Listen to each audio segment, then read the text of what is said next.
ამბობენ, რომ ერთი ფოტო 1000 სიტყვას უდრის. მაგრამ ზოგჯერ იმ ფოტოს უკან დგომი კონტექსტი ბევრად უფრო შემზარავ ისტორიას ყვება, ვიდრე თავად გამოსახულება. ნომერი 10. თეოდორ ჰოლი მხოლოდ 18 წლის იყო, როდესაც მანჰეტენის პროექტზე მუშაობისთვის ყველაზე ახალგაზრდა მეცნიერად აიყვანეს.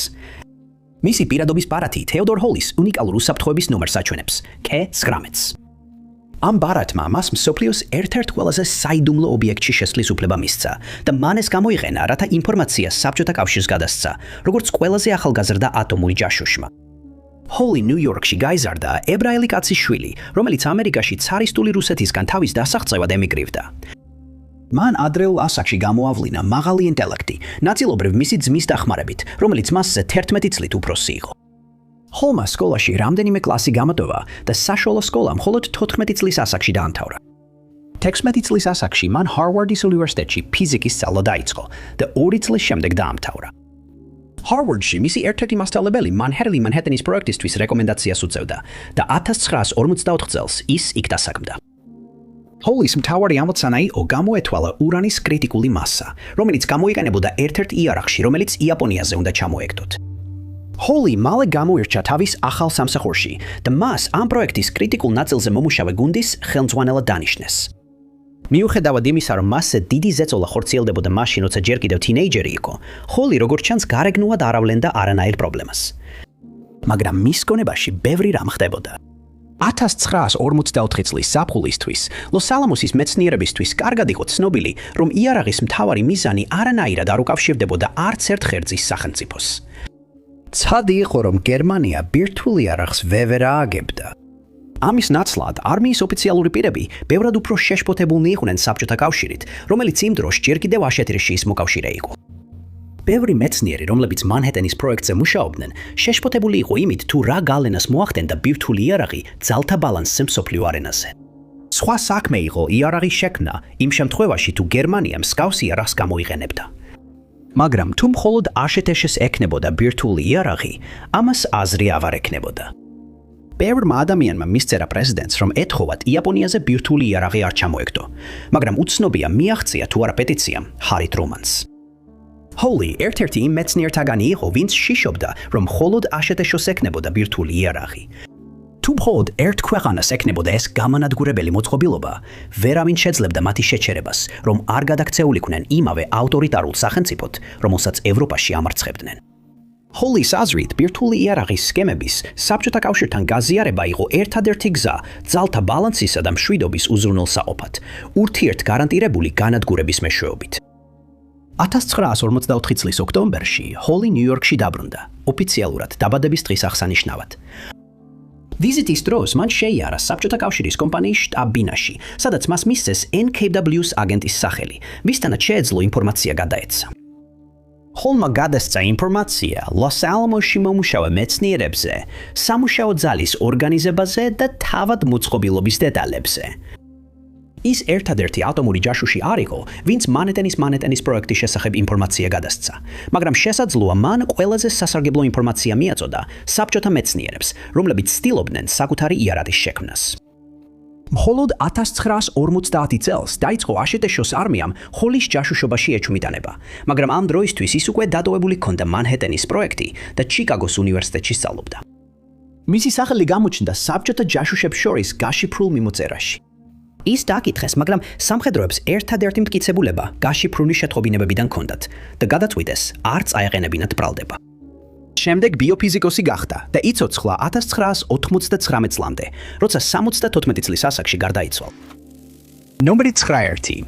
შეხედვით ძველი ფოტო, სადაც ხალხმრავალ ქუჩაში ქვაფენილის გროვებია, შეიძლება სამშენებელ სამუშაოს კადრს გავდეს. მაგრამ თუ დააკვირდებით, დაინახავთ, რომ ქვების წინ მდგომი ბორბლები ეთლებს არ არის მიმაგრებული. ეს არის ქვემეხების ბაზა, რომლებიც ქვაფენილის გროვებში არსებულ პატარა ნაპრალებშია მიმართული. ეს იყო ერთ-ერთი იმ მრავალ ბარიკადას შორის, რომლებიც პარიზის ქუჩებში 1871 წლის გაზაფხულზე აიგო, მას შემდეგ რაც რევოლუციურმა მთავრობამ ქალაქი ჩაიგდო ხელში. პარიზის კომუნა ჩამოყალიბდა საფრანგეთ პრუსიის ომის შემდეგ. იმპერატორ ნაპოლეონ XIII-ის არმია დამარცხდა ჩრდილო გერმანიის კონფედერაციასთან. საფრანგეთის ეროვნული გვარდია ომის ბოლო თვეებში პარიზს აკონტროლებდა და ცდილობდა წინააღმდეგობის გაწევას, მაგრამ საბოლოოდ დანებება მოუწია. მათ ნებადართეს შეიარაღება შეენარჩუნებინათ, რადგან ორივე ქვეყნის ეროვნულმა მთავრობებმა მშვიდობის შეთანხმება დადეს. 1871 წლის იანვრის ბოლოსთვის ომი დასრულებული იყო, მაგრამ მისი გავლენა პარიზში კვლავ იგრძნობოდა. მოქალაქეებმა ხანგრძლივ ალკას გაუძლეს. ბევრმა ადამიანმა საოჯახო ნივთები ჩააბარა, რათა ომის დროს თავი ერჩინა და შემდეგ სირთულეებში აღმოჩნდა. ამასობაში პარიზში მყოფმა ეროვნული გვარდიამ პოლიტიკური ძალაუფლების მოპოვება დაიწყო. ამიტომ, როდესაც ეროვნულმა არმიამ 18 მარტს პარიზის ქვემეხების წაღება სცადა, მათ რევოლუციის ნაპერწკალი გააჩინეს. ეროვნული გვარდია არმიას დაუპირისპირდა, რომელმაც საბოლოოდ პარიზი დატოვა. საფრანგეთის მთავრობა ვერსალში გადავიდა, ხოლო პარიზის მოსახლეობამ საკუთარი მთავრობის შექმნა დაიწყო. პარიზის კომუნა დღემდე სადავო და გამყოფ პერიოდად რჩება საფრანგეთში. რევოლუცია კარლ მარქსმა იდეალად მიიჩნია და ბევრ კომუნისტურ და სოციალისტურ მთავრობას პარიზის კომუნის პატივსაცემად ეწოდა. ფემინისტურმა ჯგუფებმაც რევოლუციაში ისეთი ასპექტები აღმოაჩინეს, რომლებიც მიუთითებს მის ფემინისტურ ხასიათზე, ხოლო ანარქისტებმა ის საკუთარ მოძრაობად მიიჩნიეს. პარიზის კომუნა შედგებოდა პარიზის ყველა ადამიანისგან, რომლებმაც მრავალი სხვადასხვა პოლიტიკური ჯგუფი და კლუბი ჩამოაყალიბეს. ზოგიერთი მათგანი ერთმანეთს ეწინააღმდეგებოდა და ისინი ყოველთვის ვერ თანხმდებოდნენ. რევოლუციის მთავარი თემა იყო ის, რომ ქალაქი უნდა ემართათ პარიზის ხალხს, პირდაპირად თუ არაპირდაპირად. მაგრამ კომუნარებს ასევე ჰქონდათ უარყოფითი მხარე, რაც ძირითადად მაშინ გამოიკვეთა, როცა ისინი ცდილობდნენ ქალაქის დაცვას გარე ძალებისგან. საოცარი არ არის, რომ ეროვნული მთავრობა და არმია დიდხანს არ დაიხია უკან. პარიზი ალკაში მოაქციეს და სულ რამდენიმე თვეში ქუჩებში ბრძოლები დაიწყო. ბარიკადები აღმართეს, რათა ჯარების მოძრაობა შეეჩერებინათ. წინა რევოლუციებში ბარიკადები ბრძოლის მნიშვნელოვან ცენტრებს წარმოადგენდა და დედაქალაქს იცავდა დამპყრობლებისგან. მაგრამ ნაპოლეონ მესამემ პარიზში ისეთი სამშენებლო პროექტები განახორციელა, რომ ბარიკადები უსარგებლო გახადა. ქუჩები გააფართოვეს, რაც ჯარისკაცების თავისუფალ გადაადგილებას უზრუნველყოფდა. ეს არ შეუშლია ხელი რევოლუციონერებს, რომ მამაცურად ებრძოლათ. როგორც ქალები, ისე კაცები იცავდნენ ბარიკადებს, სანამ საბოლოოდ არ გაანადგურეს ისინი. პარიზის კომუნას ბოლო კვირაში ქალაქის მნიშვნელოვანი მონუმენტები ცეცხლში გაახვიეს. უმეტესობა ისტორიკოსებისა თანხმდება, რომ ცეცხლი კომუნარებმა გააჩინეს, თუმცა ზოგიერთი ფიქრობს, რომ ეს შეიძლება არმიის დაბომბვის შედეგი ყოფილიყო. კომუნარებმა ასევე მძევლები მოკლეს შურისძიების მიზნით, რადგან რევოლუციონერები, რომლებიც ეროვნულმა ძალებმა დააკავეს, დაიღუპნენ. ბოლო ბარიკადა, რომელიც დაეცა ან ru რამპანოზე, ან ru რებევალზე, ან ru დე ლა ფონტენალ როიზე იყო. თითოეულს გააფთრებით იცავდნენ, მაგრამ კომუნარები დამარცხდნენ. 1871 წლის 28 მაისს პარიზის კომუნა დასრულდა. ის მხოლოდ 72 დღის განმავლობაში არსებობდა, მაგრამ მისმა გავლენამ პარიზსა და მთლიანად საფრანგეთზე დღემდე გასტანა. ნომერი 8. ესპანური გრიპის პანდემიის მრავალი ფოტო შემზარავია და ნათლად ასახავს ამ ტრაგიკული მოვლენის რეალობას. მაგრამ ზოგჯერ ფოტოს უკან არსებული ბნელი კონტექსტი ნაკლებად აშკარაა. ეს ფოტო გადაღებულია პორტსმუთის მოედანზე, სან-ფრანცისკოს უძველეს საჯარო პარკში. დასვენების ადგილის ნაცვლად პანდემიამ ის სამუშაო ადგილად აქცია, სადაც ქალაქის პოლიციის სასამართლო იკრიბებოდა, რათა სან-ფრანცისკოს კრიმინალურ აქტივობაზე კონტროლი შეენარჩუნებინა. როდესაც ესპანური გრიპის პანდემია პირველად გავრცელდა სან-ფრანცისკოში, ქალაქმა სწრაფად იმოქმედა. იმ დროის გაზეთების ცნობით დაავადების პირველი შემთხვევა 1918 წლის 23 სექტემბერს აღმოაჩინეს, მას შემდეგ რაც ერთი კაცი ჩიკაგოდან დაბრუნდა. ექიმებმა სწრაფად იმოქმედეს და კაცის კარანტინში მოთავსების ბრძანება გაიცა, მაგრამ დაავადება ბრძანების გამოცემამდე გავრცელდა და მალე შემთხვევების რაოდენობა მკვეთრად გაიზარდა. მხოლოდ ერთ კვირაში 2000-ზე მეტ ადამიანს დაემართა ეს დაავადება. მალევე მიიღეს ზომები, რათა შემთხვევების რაოდენობა კონტროლის ქვეშ დაეტოვებინათ. ამ ზომებიდან ბევრი დღესაც ნაცნობია COVID-19 პანდემიის თვალობით. მოსახლეობას ურჩიეს პიკის საათებში ტრამვაი არ გამოეყენებინათ და საზოგადოებრივი ადგილები აერიდებინათ. საცეკვაო დარბაზები და თეატრები დაიხურა. ყველაზე თვალსაჩინო ზომა, რომელიც იმ დროის ფოტოებში ჩანს, იყო მარლის სამედიცინო ნიღბების გამოყენება. თავდაპირველად მოქალაქეებს მხოლოდ ურჩევდნენ ნიღბების დარებას. მალე ნიღბების დარება სავალდებულო გახდა. დაახლოებით 1 თვის განმავლობაში მოქალაქეების უმეტესობის ყოველდღიური ცხოვრება ნიღბის დარებას მოიცავდა. თანამედროვე დროის მსგავსად საზოგადოებრივი თავშეკრის თავიდან აცილება მნიშვნელოვნად მიიჩნეოდა. ეს განსაკუთრებით ეხებოდა დახურულ სივრცეებს, სადაც ადამიანები ერთმანეთთან ახლოს იმყოფებოდნენ. თანამედროვე ეპოქაში ეს ხშირად ნიშნავდა სახლიდან მუშაობას და ონლაინ სივრცეებში შეკრებას. 1918 წელს ეს არჩევანი არ არსებობდა. საპოლიციო სასამართლო ერთ-ერთი იმ ადგილთაგანი იყო, რომელიც უნდა გაგრძელებულიყო ფუნქციონირებას, მაშინაც კი როცა ქალაქის დანარჩენი ნაწილი დაიხურა. გარდა იმ ჩვეულებრივი დანაშაულისა, რაც ხდებოდა, ნიღბების ტარების ვალდებულებამ კიდევ ერთი კანონი დაამატა, რომლის ზედამხედველობაც პოლიციას უწევდა. პანდემიის დასაწყისში ადამიანების უმეტესობა სიამოვნებით ატარებდა ნიღაბს. ეს არ ნიშნავს, რომ ისინი ყოველთვის ახსოვდათ ამის გაკეთება. ზოგი ადამიანი მანდაც აპროტესტებდა და ფიქრობდა, რომ ეს არაკონსტიტუციური იყო. მხოლოდ 27 ოქტომბერს 100 ადამიანი დააკავეს იმის გამო, რომ ნიღაბი სწორად არ ეკეთათ. ქალაქის პოლიციის უფროსის თქმით, თუ ძალიან ბევრ მცხოვრებს დააკავებდნენ, საკნებში ადგილი აღარ დარჩებოდათ. უმეტესობას $5 ჯარიმა დაეკისრა. ზოგიერთებს, მათ შორის განმეორებით დამნაშავეებს, მცირე ვადით პატიმრობა მიუსაჯეს. როდესაც ამან სამართალდამცავებზე დამატებითი ზეწოლა მოახდინა, აუცილებელი გახდა, რომ სასამართლოები უწყვეტად ემუშავებინათ და პორტსმუთის სკვერის ღია ცის ქვეშ არსებული სასამართლო ამ პროცესში მნიშვნელოვან როლს ასრულებდა. ეპოქის სხვა ფოტოებზე უცნაური სცენებია ასახული, რომლებიც სინამდვილეში იმ ადამიანების მცდელობაა, როგორმე გამკლავებოდნენ პანდემიის ყველაზე მძიმე პერიოდს, რაც კი ოდესმე გამოუცდიათ. ერთ-ერთ ფოტოზე შენობის კიბეებზე მდგომი ან მუხლებზე დაჩოქილი ხალხის ბრბოა გამოსახული, ყველა ზურგითაა გადაღებული კამერის მიმართ. ეს იყო წმინდა მარიამ ღვთისმშობლის მიძინების ტაძრის მრევლი, რომლებიც შეკრებილიყვნენ წირვის მოსასმენად და სალოცავად. დაწყებითმა ზომებმა, რომლებიც მიღებულ იქნა, დაავადების გავრცელების შენელებაში დაეხმარა. სამწუხაროდ, სან-ფრანცისკომ ეს ზომები ძალიან ადრე გააუქმა. ზომების გაუქმებიდან მალე საჭირო გახდა მათი ხელახლა შემოღება, რადგან შემთხვევებმა ისევ ზრდა დაიწყო. პანდემიის ბოლოსთვის სან-ფრანცისკოში დაახლოებით 45,000 ადამიანი დაავადდა, ხოლო 3,000-ზე მეტი სიცოცხლეს გამოეთხოვა. ამან ქალაქი მთელი ქვეყნის მასშტაბით ერთ-ერთ ყველაზე მძიმე დაზარალებულად აქცია. ნომერ 7. მე-20 საუკუნის პირველ წლებში ევროპაში ძალთა ბალანსი სულ უფრო და უფრო მკიფე ხდებოდა. კონტინენტი შედარებით მშვიდობიან მდგომარეობაში იყო მას შემდეგ, რაც ნაპოლეონის ომები დასრულდა 1 საუკუნით ადრე. მაგრამ იბერიების ზრდასთან ერთად ევროპული ქვეყნები აღმოჩნდნენ ერთმანეთის კონკურენტებად მსოფლიო არენაზე. შეიქმნა თავდაცვითი პაქტები მშვიდობის შესანარჩუნებლად, მაგრამ ეს იმასაც ნიშნავდა, რომ საკმარისი იყო ერთ ქვეყანას გამოეცხადებინა ომი მეორისთვის, რომ მთელი კონტინენტი ჩართულიყო ბრძოლაში. როდესაც დაძაბულობა იზრდებოდა, ორი ბიძაშვილი შეხვდა ერთმანეთს, რათა ეცადათ ორ ქვეყანას შორის მშვიდობის დამყარება. რუსეთის ცარ ნიკოლოზ მეორე და გერმანიის კაიზერი ვილჰელმ მეორე საბოლოოდ პირველი მსოფლიო ომის სხვადასხვა მხარეს აღმოჩნდნენ. მაგრამ ომის დაწყებამდე 10 წლეულებით ადრე ისინი კარგი მეგობრები იყვნენ.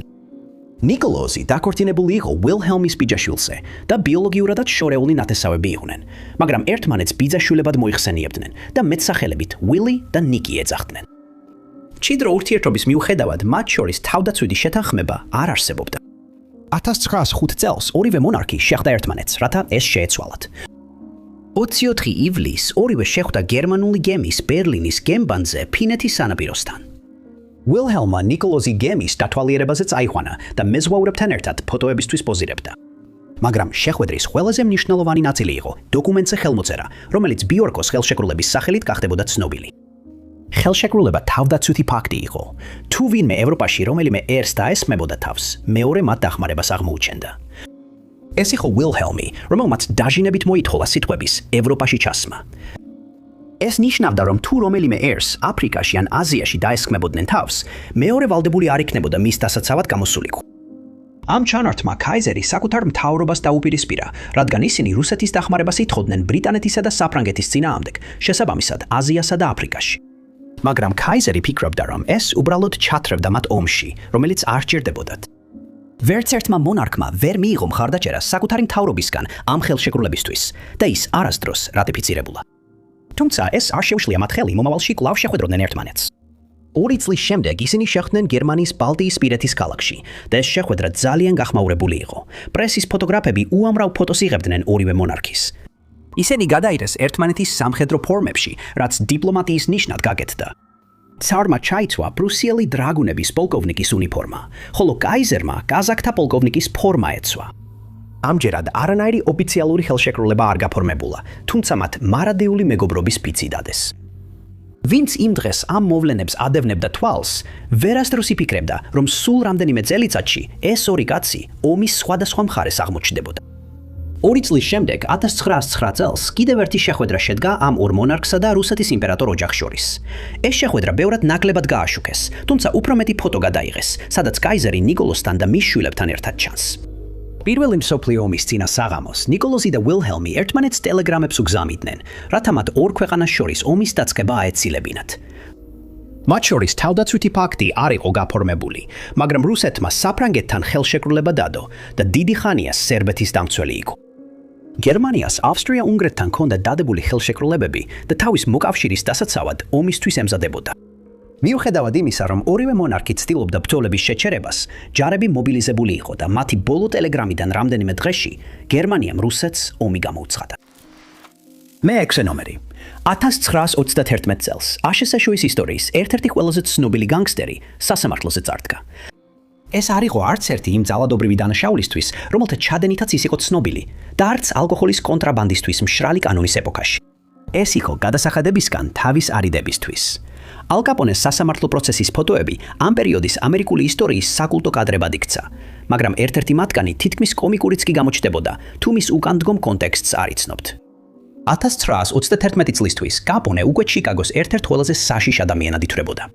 6 წლით ადრე მას კოლესიმოს მაფიის ბოსის თანამდებობაზე დააძინაურეს, მას შემდეგ რაც ჯონ თორილიო პენსიაზე გავიდა. ბენდის მთავარი საქმიანობა იყო ლუდისა და ალკოჰოლის წარმოება და დისტრიბუცია, იმ დროს, როდესაც ორივეს გაფიდვა არალეგალური იყო. ეს მომგებიანი ბიზნესი იყო და კონკურენციაც საკმაოდ დიდი იყო. კაპონე კონკურენციას ყველაზე ძალადობრივი მეთოდებით ართმევდა თავს. ის ამ საშინელ დანაშაულებს მარტო არ სჩადიოდა, მაგრამ კაპონესა და მისი ხალხის სისასტიკემ ის სხვებზე მაღლა დააყენა. კაპონე ასევე ჩართული იყო არალეგალურ აზარტულ თამაშებში და მინიმუმ ერთ სათამაშო სახლთან ფლობელადაც იყო დაკავშირებული. მაგრამ მიუხედავად იმისა, რომ კაპონეს დანაშაულები ყველასთვის ცნობილი იყო, ამ დანაშაულებისთვის მისი ციხეში ჩასმა რთული ამოცანა იყო. მოწმეები იდუმალად ქრებოდნენ ან სიცოცხლეს კარგავდნენ. ისინი, ვინც გადარჩენას ახერხებდნენ, მოულოდნელად ვეღარ იხსენებდნენ დეტალებს. მტკიცებულებები იკარგებოდა და ბრალდებას საქმის წარდგენა შეუძლებელი ხდებოდა. მთავრობა ეძებდა ნებისმიერ გზას, რომ ეს საშიში კრიმინალი ქუჩებიდან გაეყვანა. 1929 წელს აშშ-ის ხაზინის სპეციალურმა სადაზორო განყოფილებამ დაიწყო გამოძიება კაპონეს შემოსავლებზე.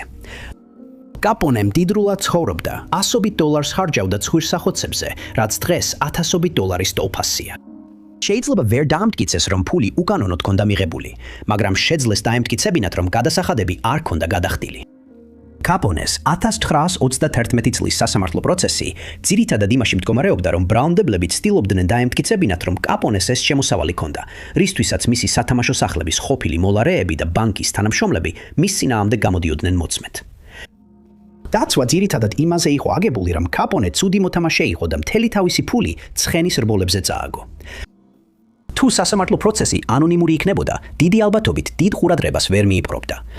მაგრამ ალ კაპონეს სახელი იმას ნიშნავდა, რომ ჟურნალისტები და ფოტოგრაფები ყველა ამ საქმით იყვნენ დაინტერესებული. სასამართლო პროცესის დროს ბევრი ფოტო გადაიღეს. კაპონეს თავად არ ჰქონდა პრობლემა ფოტოების გადაღებასთან. კამერებისკენ ბრუნდებოდა და ზოგჯერ იღიმებოდა კიდეც. მაგრამ მისი ზოგიერთი თანამოაზრე ესეთი ენთუზიაზმით არ გამოირჩეოდა. სასამართლო პროცესის ერთ-ერთი ყველაზე გამორჩეული ფოტო დამსწრეთა სკამების ამსახველი ფოტოა. მამაკაცების რიგების ხედან და კამერისგან სახეებს მალავენ. ეს მამაკაცები მაფიოზები იყვნენ, რომლებიც კაპონეს მხარდასაჭერად მოვიდნენ. თუმცა მათ არ სურდათ რაიმე მტკიცებულება დარჩენილიყო მათი კავშირის შესახებ.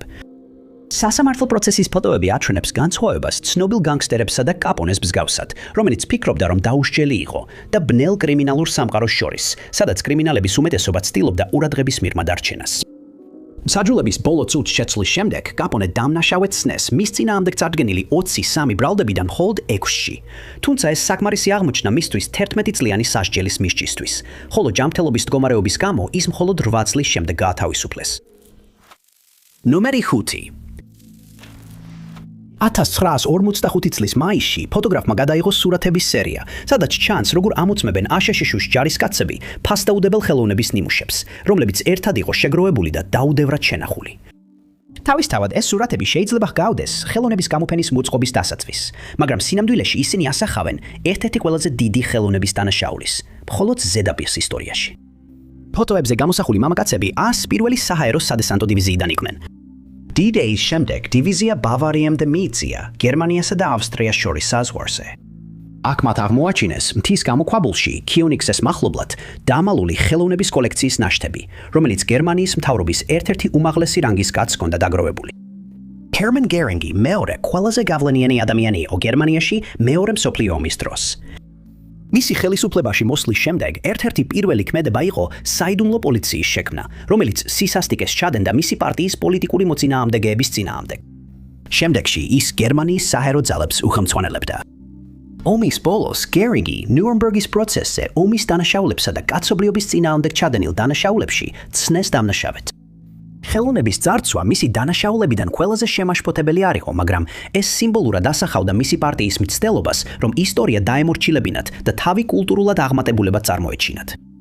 ეს ასევე იყო პირველი ნაბიჯი იმ თემებზე თავდასხმაში, რომლებიც არასასურველად მიიჩნეოდნენ, განსაკუთრებით გერმანიაში და ოკუპირებულ ტერიტორიებზე მცხოვრები ებრაული მოსახლეობა. 1923 წლიდან ებრაული ოჯახებიდან ხელოვნების ნიმუშები და კულტურულად მნიშვნელოვანი ნივთები იძარცვებოდა. ზოგჯერ ისინი უბრალოდ კონფისკაციას ექვემდებარებოდა. სხვა შემთხვევებში ებრაულ ოჯახებს აიძულებდნენ თავიანთი ხელოვნების ნიმუშები აუქციონზე გაეტანათ. ბევრი ხელოვნების ნიმუში მთლიანად განადგურდა, განსაკუთრებით ისინი, რომლებიც უფრო თანამედროვე ხასიათის იყო. მაგრამ სხვები წაიღეს და შეინახეს გერმანელი მაღალი რანგის მოხელეებმა. გერინგი იყო ამ ძარცვის ერთ-ერთი ყველაზე დიდი სარგებლის მიმღები. 10 წლის განმავლობაში მან ევროპის მასშტაბით უამრავი მოპარული ხელოვნების ნიმუში შეიძინა. ომის დროს ის ოკუპირებულ ტერიტორიებზე მუზეუმებში დადიოდა და უბრალოდ ირჩევდა, რომელი ნამუშევრები სურდა. ეს ნამუშევრები ძირითადად მის მამულში, ქაირნჰალში ინახებოდა. კოლექცია იმდენად დიდი იყო, რომ ბევრი ნივთი უბრალოდ ერთად იყო დაკრილი და არც კი იყო გამოფენილი. მიუხედავად კოლექციის ზომისა, გერინგი დეტალურად აღრიცხავდა, საიდან მოდიოდა მისი თითოეული ნამუშევარი, ზოგჯერ კი იმ ოჯახებსაც კი უთითებდა, ვისგანაც ისინი მოპარული იყო. როდესაც აშკარა გახდა, რომ ომის მსვლელობა მის სასარგებლოდ არ მიდიოდა, გერინგმა მიიღო რადიკალური გადაწყვეტილება, რომ თავისი ხელოვნების კოლექცია მოკავშირეების ხელში არ აღმოჩენილიყო. კოლექცია შეფუთეს და მატარებლით ბავარიაში გაგზავნეს. ზოგიერთი იმ ვაგონებში დატოვეს, რომლებშიც ისინი გადაიტანეს, ხოლო სხვები გამოქვაბულში დამალეს. ათასობით მოპარული ნახატი, მათ შორის რუბენსისა და რემბრანდტის ნამუშევრები კოლექციაში იყო, ასევე ქანდაკებები და სხვა ხელოვნების ნიმუშები. მას შემდეგ, რაც განძის უმეტესობა გაიტანეს, გერინგმა ქაირნჰალი გაანადგურა, სანამ საბჭოთა ძალები მამულს მიაღწევდნენ. მისი ნაძართვი კოლექციის ნაწილი შენობაში დარჩა, როდესაც ის გაანადგურეს და ნანგრევებში ეგდო, როცა საბჭოთა ძალები მივიდნენ. მრავალი ხელოვნების ნიმუში გამოუსწორებლად დაზიანდა. მას შემდეგ, რაც ბავარიის სამალავი აღმოაჩინეს, დაიწყო მუშაობა ხელოვნების ნიმუშების კანონიერ მფლობელებზე დაბრუნებისთვის. ეს სამუშაო დღემდე გრძელდება, როგორც ეს ხდება იმ ხელოვნების ნაწილის შემთხვევაშიც, რომელიც 1930-ან და 40-იან წლებში იქნა წაღებული. და ზოგ შემთხვევაში ესეთი ნამუშევრის კანონიერი მფლობელის პოვნა რთულია, განსაკუთრებით მაშინ, როცა ომის დროს ამდენი ოჯახი განადგურდა. ნომერი 4. მეხანძრეებმა QH-ი 1991 წელს მომხდარი სცენები აღწერეს როგორც რაღაც დანტეს ჯოჯუხეთიდან და იმ პერიოდის ფოტოებიც ამ შეფასებას ადასტურებს. შავი კვამლის სვეტები ცაში ადის, იმდენად ბლოკავს მზის სხივებს, რომ QH-ი ტემპერატურა აშკარად უფრო დაბალი იყო, ვიდრე მინდებარე ტერიტორიებზე. ნარინჯისფერი ცეცხლი იყო ერთადერთი სინათლე, რომელიც სიგნალეს არღვევდა. მაშინაც კი, სადაც ცეცხლი აქტიურად არ იწოდა, ნავთობი მუშებს საშინელებათა ფილმის მსხვერპლებს ამსგავსებდა. QH-ის ნავთობის ხანძრები იყო ერთ-ერთი ყველაზე დამანგრეველი ეკოლოგიური კატასტროფა ადამიანის ისტორიაში. მაგრამ ჩერნობილის კატასტროფის ან ბოლას ციკლონისგან განსხვავებით, QH-ის ხანძრები განზრახ იყო გამოწვეული. ხანძრები დაიწყო სპარსეთის კურის ომის ბოლოს, 1991 წელს. რამდენიმე თვით ადრე ერაყის სამხედროებმა QH-ი დაიპყრეს და 2 დღის განმავლობაში აკავებდნენ ქვეყანას. დაუყოვნებლივ შეჭრა დაგმეს და შეერთებული შტატების ხელმძღვანელობით სამხედრო ალიანსი გაგზავნეს მის წინააღმდეგ საბრძოლველად. 91 წლის თებერვალში კოალიციის სახმელეთო ძალები QH-ში შევიდნენ და ერაყის ჯარები სწრაფად უკან დაიხიეს. მაგრამ უკან დახევისას მათ ცეცხლი წაუკიდეს, რაც მტრისთვის საშინელებათა სცენას დატოვებდა. ერთ-ერთი მთავარი ფაქტორი, რომელმაც ომი გამოიწვია, იყო QH-ის მდიდარი ნავთობის საბადოები. ეხლა ის საბადოები, რომლებმაც ქვეყანას ესეთი დიდი სიმდიდრე მოუტანა, ცეცხლში გაეხვია. 600-ზე მეტი ნავთობის ჭაბურღილი ცეცხლში გაახვიეს, ხოლო ბევრი სხვა დაუფარავი დარჩა და ნავთობი გარემოში იღვრებოდა. ჭაბურღილების ირგვლივ ტერიტორია ნაღმებით იყო დაფარული, რაც კიდევ უფრო საშიშს ხდიდა მათთვის, ვინც ცეცხლის ჩაქრობას ცდილობდა. როდესაც ექსპერტები ცდილობდნენ შეეფასებინათ გასაკეთებელი სამუშაოები, ისინი ვარაუდობდნენ, რომ ყველა ნავთობის ჭაბურღილის დაფარვასა და ცეცხლის ჩაქრობას წლები დასჭირდებოდა. სამუშაოები კიდევ უფრო უნდა გადადებულიყო, რათა დარწმუნებულიყვნენ, რომ ჭაბურღილები მაქსიმალურად უსაფრთხო იქნებოდა მეხანძრეებისთვის. ცეცხლის გაჩენიდან სულ რამდენიმე თვეში მეხანძრეთა ჯგუფები მთელი მსოფლიოდან ქუვეითში ჩამოვიდნენ. ისინი სპეციალურად იყვნენ მომზადებულნი ამ სამუშაოსთვის და დაიწყეს მუშაობა, რათა გამოესწორებინათ მიყენებული ზიანი. პირველი ნავთობის ჭაბურღილის ხანძარი აპრილის დასაწყისში ჩააქრეს. მეხანძრეებს უწევდათ ნავთობში გადაადგილება, რომელიც ქიმიურ დამწრობებს აკენებდა მათ კანს, სქელი კვამლის პირობებში, რომელიც თითქმის შეუძლებელს ხდიდა ხედვას და მიწაზე, რომელიც დაფარული იყო მიმოფანტული ალამებით, რომლებიც ნაღმების ადგილებს აღნიშნავდა. მუშაობა ნელა დაიწყო, მაგრამ თანდათან მეხანძრეები ამ უნიკალური საქმის ექსპერტებად იქცნენ. სამუშაოს ხანგრძლივობის შეფასებები შემცირდა. ბოლო ჭაბურღილი 1991 წლის ნოემბერში დაიხურა. განადგურების ნაწილი მთელ მსოფლიოში გადაიცა. NASA-ს სურათებმა აჩვენა ხანძრების მასშტაბი, შავი კვამლის ზოლები უდაბნოში ვრცელდებოდა. კიდევ უფრო მეტი ზიანი მიადგა თავად ყურეს, სადაც უთვალავი ბარელი ნავთობი წყალში დაიღვარა და მედიაში გავრცელდა ფოტოები, სადაც ნავთობში ჩაფლული ფრინველები და სხვა ველური ცხოველები იბრძვიან გადარჩენისთვის. ხალხს სურდა დახმარებოდა ცხოველებს, მაგრამ ძალიან ცოტა რამ შეიძლებოდა გაკეთებულიყო ამ ფრინველების დასახმარებლად, მას შემდეგ რაც ისინი ნავთობით დაიფარნენ. ჭაბურღილების დახშობა და ხანძრების ჩაქრობა აღიქმებოდა როგორც დიდი გამარჯვება და ერთ-ერთი უდიდესი მრავალეროვნული მიღწევა. მაგრამ ეკოლოგიური ზიანი გაგრძელდა მაშინაც კი, როცა მეხანძრეები სახლში დაბრუნდნენ. ნომერი 3. Greenpeace ცნობილია თავისი პროტესტებით გარემოსთვის საზიანო სხვადასხვა პრაქტიკის წინააღმდეგ მთელ მსოფლიოში. როდესაც ეს ფოტო 1991 წელს გადაიღეს, ის ჯერ კიდევ შედარებით ახალი კამპანიის ჯგუფი იყო, რომელიც ცოტა ხნის წინ გახდა Greenpeace Internationally. მაგრამ აქტივისტები უკვე ამჟღავნებდნენ შემაშფოთებელ პრაქტიკებს, რომლებიც დღემდე აზიანებს ჩვენს ოკეანეებს. ფოტოზე დიდი ხომალდი არის ჯემი, ნარჩენების გადასაკრელი ხომალდი, რომელსაც დიდი ბრიტანეთი ყოველ წელს ქირაობდა. 40-იანი წლებიდან მოყოლებული დიდი ბრიტანეთი და სხვა ბირთვული ქვეყნები მთელ მსოფლიოში ბირთვული ნარჩენების კასრებს ოკეანეში ხდიდნენ. 1946 წლიდან 1990 წლამდე მხოლოდ ატლანტის ოკეანეში დაახლოებით 200,000 კასრი იქნა გადაკრილი. ეს ნარჩენები წარმოიშვა ბირთვული იარაღისა და ელექტროსადგურების მომზადებიდან, მაგრამ ასევე ისეთი ადგილებიდან, როგორიცაა სამედიცინო ინდუსტრია, სადაც ბირთვულ წყაროებს იკანებდნენ ზოგიერთ გამოსახულების ტექნოლოგიაში. ასობით ათასი კასრი არ მოიცავდა ხმელეთიდან ჩამონადენს ან შემთხვევით დაღვრილ ნარჩენებს. თავდაპირველად ბირთვულ ინდუსტრიას შეეძლო ეს ნარჩენები ყოველგვარი შეზღუდვების გარეშე გადაეყარა. მხოლოდ 1972 წელს ამოქმედდა პირველი კონვენციები, რომლებიც ნარჩენების გადაკრას არეგულირებდა. ლონდონის კონვენცია ნარჩენების ჩაკრის შესახებ იყო გლობალური ხელშეკრულება, რომელმაც აკრძალა მაღალი დონის რადიოაქტიური ნარჩენების ოკეანეში გადაკრა. თუმცა დაბალი და საშუალო დონის ნარჩენების გადაკრა კვლავ ნებადართული იყო. ეს ბირთვული ნარჩენები მაინც შეიძლება საშიში ყოფილიყო და შეიცავდეს რადიოტოქსიკურ და მდგრად იზოტოპებს. ის მხოლოდ რამდენიმე ასეული მილის დაშორებით კორნუოლის სანაპიროსთან ახლოს ყრიდნენ. ეს იყო რაღაც ისეთი, რომ საზოგადოებას რო სცოდნოდა, აუცილებლად გამოიწვევდა აღშფოთებას, მაგრამ ეს პრაქტიკა ფართოდ არ იყო ცნობილი. ეს იყო ის, რის შეცვლასაც Greenpeace ისახავდა მიზნად. 1978 წლიდან მოყოლებული პროტესტის ჯგუფები გადიოდნენ, რათა შეეწინააღმდეგებინათ გემებისთვის, როგორც იყო ჯემი. პირველ დაპირისპირებაში Greenpeace-ის ნავი დაიმსხვრა კასრით, რომელშიც შესაძლოა ბირთვული ვული ნარჩენები ყოფილიყო. შემდეგ წლებში მეზღვაურები სახანძრო შლანგებით ავსებდნენ ნავს წყლით, ან აშენებდნენ განგალიებს ნარჩენების გადმოსაყრელ პლატფორმებზე, რათა ნავები ახლოს არ მიეშვათ. Greenpeace-მა ყველა გამოძრაობას უპასუხა. დაპირისპირებამ საზოგადოების ყურადღება მიიპყრო ნარჩენების გადმოկრაზე, მაგრამ უფრო ეფექტური მუშაობა იმდენად არ გახმაურებულა. ჯემზე და სხვა ნარჩენების გადმომტან ხომალდებზე მყოფი მეზღვაურები ამტკიცებდნენ, რომ ისინი კანონით მოქმედებდნენ. მხოლოდ ლონდონის გადმოკრის კონვენციის შეცვლისკენ მიმართული მუდმივი ძალისხმევის შედეგად აიკრძალა ბირთვული ნარჩენების მსოფლიო ოკეანეებში გადაკრა. 1983 წელს ლონდონის გადმოკრის კონვენციის მონაწილეებმა რადიოაქტიური ნარჩენების გადმოკრაზე მორატორიუმი მოითხოვეს და სპეციალისტთა პანელი მოიწვიეს, რათა შეეფასებინათ რა უნდა გაკეთებულიყო. ცხადი იყო, რომ თუნდაც დაბალი დონის ბირთვული ნარჩენები გარემოსთვის საზიანო შეიძლებოდა ყოფილიყო.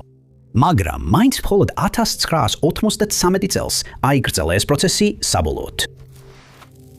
ნომერი 2. ეს ფოტო, რომელზეც გრენლანდიის სანაპიროს ყინულოვან წყლებთან მდებარე დაქანებული ფერდობია გამოსახული, ერთ-ერთი ბოლო სურათია, რომელიც გადაიღეს კატასტროფამდე, რომელიც იმ ექსპედიციას დაატყდა თავს, რომლის ნაწილიც ის იყო. ეს ფოტო 1909 წელს არის გადაღებული და მხოლოდ 3 წლის შემდეგ დაბრუნდნენ სახლში მისი კაპიტანი და ინჟინერი. გემი ეკუთვნოდა Arctic Endeavour's Einar Mikkelsons. მიკელსონი ბავშვობიდან იყო გატაცებული ნაოსნობით და პოლარული კვლევებით. მას უკვე ჰქონდა წარმატებული ექსპედიცია ჩრდილოეთ პოლუსზე, როდესაც 1909 წელს გემ ალაბამაზე გაემგზავრა. ამ ექსპედიციას გაცილებით უფრო სერიოზული მიზანი ჰქონდა. დაახლოებით 2000 წლით ადრე ამერიკელმა მკვლევარმა რობერტ პირიმ განაცხადა, რომ დედამიწის ყველაზე ჩრდილოეთ ნაწილს მიაღწია. მან განაცხადა, რომ არსებობდა არხი, რომელსაც პირის არხს ეძახდნენ და რომელიც ჩრდილო-აღმოსავლეთ გრენლანდიას დანარჩენი კუნძულისგან ყოფდა. 1906 წელს ლუდვიგ მილიუს ერიქსენმა დაიწყო ექსპედიციის ხელმძღვანელობა, რომლის მიზანიც გრენლანდიის სანაპირო ხაზების რუკაზე გადატანა და კუნძულის ნამდვილი ბუნების დადგენა იყო. ექსპედიციის დროს მთავარი ჯგუფი, რომელიც ერიქსენისა და კიდევ 2 ადამიანისგან შედგებოდა, დაიკარგა. მიკელსონის მიზანი 1909 წელს იყო ეპოვა ის დოკუმენტები და გაეგო რა ბედი ეციათ წინა მკვლევრებს. ექსპედიცია 7-გაციანი ეკიპაჟით დაიწყო, მათ შორის მიკელსონიც იყო. გზად ისინი ისლანდიაში შეჩერდნენ, სადაც ეკიპაჟის ერთ-ერთი წევრი სხვა ადამიანით შეცვალეს. ჯგუფს შეუერთდა აივორ აივერსონი, რომელიც ექსპედიციას იმდენად გვიან შეუერთდა, რომ საყვარელ ადამიანებთან დამშვიდობებაც ვერ მოასწრო. ალაბამას ეკიპაჟი გრენლანდიის შორეულ ჩრდილოეთში მდებარე შენონის კუნძულამდე მიაღწია, სანამ გემი ყინულში არ გაეჭედა. ეს სრულიად მოულოდნელი არ ყოფილა. ხანგრძლივი ზამთრის შემდეგ მიკელსონი მოუთმენლად ელოდა, რომ უფრო შორს შესულიყო ხმელეთში და მოეძებნა ქვების გროვა, სადაც მისი აზრით დოკუმენტები ინახებოდა. თავდაპირველად ჯგუფი 5 კაცისგან შედგებოდა, 2 კი ალაბამაზე დარჩა. მაგრამ მოგზაურობის პირველი ეტაპის შემდეგ მაიკელსონისა და აივერსონის გარდა ყველა გემზე დაბრუნდა. ორივე კაცმა გზა გააგრძელა. მაისში მათ იპოვეს ქვის გროვა, სადაც ერიქსონის ექსპედიციის ბოლო შეტყობინებები იყო დატოვებული. მაშინვე ნათელი გახდა რა იყო პრობლემა. ერიქსონი ეკრნებოდა რუკებს, რომლებიც რობერტ პირის მიერ იყო შექმნილი და სრულიად არასწორი აღმოჩნდა. ყველაზე მნიშვნელოვანი კი ის იყო, რომ პირის არხი საერთოდ არ არსებობდა. ამ ინფორმაციის მიღების შემდეგ მიკელსონი და აივერსონი დაბრუნდნენ ალაბამაზე. ეს იყო დამღლელი მოგზაურობა და უკან დაბრუნებისას იძულებულნი გახდნენ ნივთების უმეტესობა დაეტოვებინათ. მაგრამ დაბრუნებისას აღმოაჩინეს, რომ გემი ყინულზე განადგურებული იღებული იყო. ეკიპაჟის დანარჩენი წევრები აღარ იყვნენ. მოგვიანებით გაიგეს, რომ ეკიპაჟი გამლევმა გემმა გადაარჩინა, ხოლო მათი კაპიტანი და ინჟინერი იქ დატოვეს. მიკელსონი ამისთვის მზად იყო.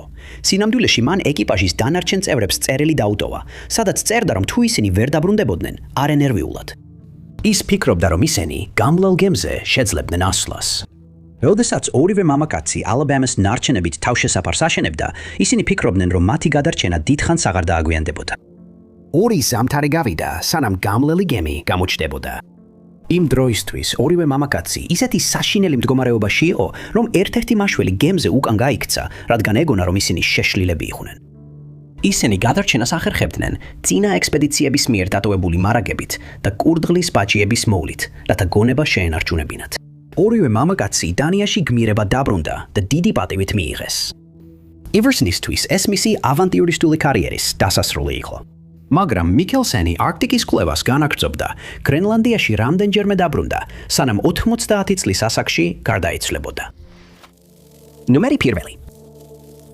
თავდაპირველად ჩინელების მიერ გონგების ცემისა და ცოცხებისა და საფრთხობელების მოფრიალების ფოტოები შეიძლება დღესასწაულს გავდეს, მაგრამ სინამდვილეში ეს არის შორს მოუხედავი პოლიტიკის შემახსენებელი, რომელსაც დამანგრეველი შედეგები მოჰყვა. 1950-იანი წლების ბოლოს ჩინეთი ცდილობდა საკუთარი თავის სუპერსახელმწიფო ექცია კამპანიის დიდი ნახტომის წინმეშვეობით. მიზანი იყო ქვეყნის ინდუსტრიალიზაცია, სოფლის მეურნეობის წარმოების გაზრდა და ხალხის სიხარებიდან გამოყვანა.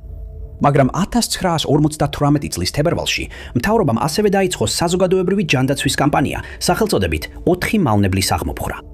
სამიზნეები იყვნენ ვირთხები, კოღოები, ბუზები და ბეღურები. პირველი 3 იმიტომ იყო სამიზნე, რომ ავცელებდნენ დაავადებებს, ხოლო ბეღურები იმიტომ, რომ მარცვლელს ჭამდნენ. ჩინოვნიკების შეფასებით, ერთი ბეღურა წელიწადში დაახლოებით 4 ფუნტი მარცვლეულს ჭამდა. და რადგან ფერმები კოლექტივიზებული იყო და მათ მეტი მარცვლეულის მოყვანას სთხოვდნენ, ბეღურები წარმოებისთვის საფრთხედ მიიჩნეოდა. ყველას მოუწოდებდნენ, რომ ბეღურები გაენადგურებინათ. პლაკატებზე ბავშვები შურდულებით ესხმოდნენ თავს ფრინველებს, ხოლო სასკოლო ჯგუფები და მთელი თემები კამპანიაში ერთვებოდნენ. ბუდეებს ხეებიდან აგდებდნენ, კვერცხებს ანტრევდნენ, ხოლო როცა ფრინველებთან მისვლა შეუძლებელი იყო, ხალხი მათ ქვემოთ იკრიბებოდა, დროშებს აფრიალებდა და გონგებს ურტყამდა, რომ ბეღურებს დაჯდომის საშუალება არ ქონოდათ. ბევრი ფრინველი იმდენად დაიღალა და შეშინდა, რომ პირდაპირ ციდან ვარდებოდა. ერთ-ერთი ცნობილი მაგალითი პოლონეთის საელჩოს უკავშირდება, რომელმაც ბეღურებზე მონადირეებს თავის ტერიტორიაზე შესვლის ნება არ დართო. პასუხად, ხალხმა შენობა დოლებით შემოერტყა და 2 დღის შემდეგ იმდენი ფრინველი მოკვდა, რომ საელჩოს თანამშრომლებს მათი გატანა ნიჩბებით მოუხდათ. კამპანიამ ჩინეთის ზოგიერთ ნაწილში ბეღურები თითქმის მთლიანად გაანადგურა, მაგრამ შედეგი კატასტროფული აღმოჩნდა. ბეღურები მართლაც ჭამდნენ მარცვლეულს, მაგრამ ისინი ასევე ჭამდნენ მწერებს, განსაკუთრებით ზაფხულში. უთრებით ზაფხულში მათი გარეშე მავნებლები, როგორიცაა კალიები და ბრინჯის ჭია, სწრაფად გამრავლდნენ და გაცილებით მეტი მოსავალი გაანადგურეს, ვიდრე ოდესმე ბეღურებს შეეძლოთ. შალმა ამინდმა ზიანი კიდევ უფრო გააუარესა. ხელისუფლების წარმომადგენლებმა საბოლოოდ გააცნობიერეს შეცდომა და კამპანიაში მავნებლების წინააღმდეგ ბრძოლა ბეღურები წითელი ხოჭოებით ჩაანაცვლეს.